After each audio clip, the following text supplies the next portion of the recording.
રાષ્ટ્રની રક્ષા કરવાનો ભાવ સર્વે લોકોનો હોવો જોઈએ. જો રાષ્ટ્ર બસે તો જ આપણે બસું.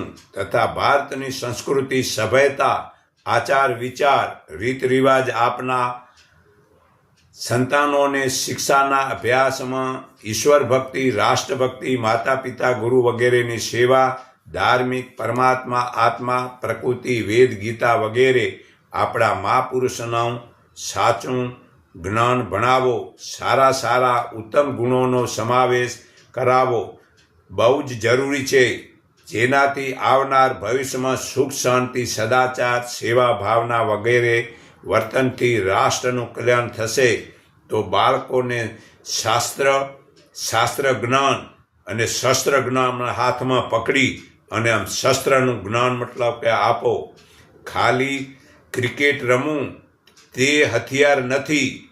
આ અવતારી પુરુષોએ શ્રી રામ, કૃષ્ણ, પરશુરામ વગેરે પહેલાં આધ્યાત્મિક ભણીને હાથમાં ધનુષ, બાણ, ચક્ર, કુવાડી વગેરે હથિયાર રાખીને દુશ્મનોને મારતા હતા. ત્યારે રામરાજ ચાલતું હતું. અત્યારે કતલખાના, દારૂની દુકાનો, સિનેમા, ક્લબ વગેરે નહોતા. જુઓ, હાલમાં દુશ્મનો ઘરમાં બંદૂક રાખે છે, ત્યાં હિન્દુના ઘરમાં એક લાકડીએ પણ નથી. વળી ખાલી ભજન બોલવું, ગાવું, નાચવું, દેશ વિદેશ ફરવું અને વ્યસનને ફેશન કરવા. રાજાઓએ, પરશુરામે આવા પાખંડવાળાને પૃથ્વીમાંથી 21 વખત આમ રાજાઓને મારી નાખ્યા હતા. વળી વિદેશી વસ્તુનો ત્યાગ કરો ને ભારતની વસ્તુનો વાપરો. વિદેશી જન્મદિવસ કે લગ્નમાં રિપ્રેઝન્ટ ન કરો તો ભારતમાં ફરો તો ભારતમાં ધન રહેશે. વળી નસબંધી કે ઓપરેશન, ગર્ભપાત, લૂપ, ગર્ભ નિરોધ દવાઓ વગેરે વડે તે જન્મતા પહેલાં જ મારી નાખો.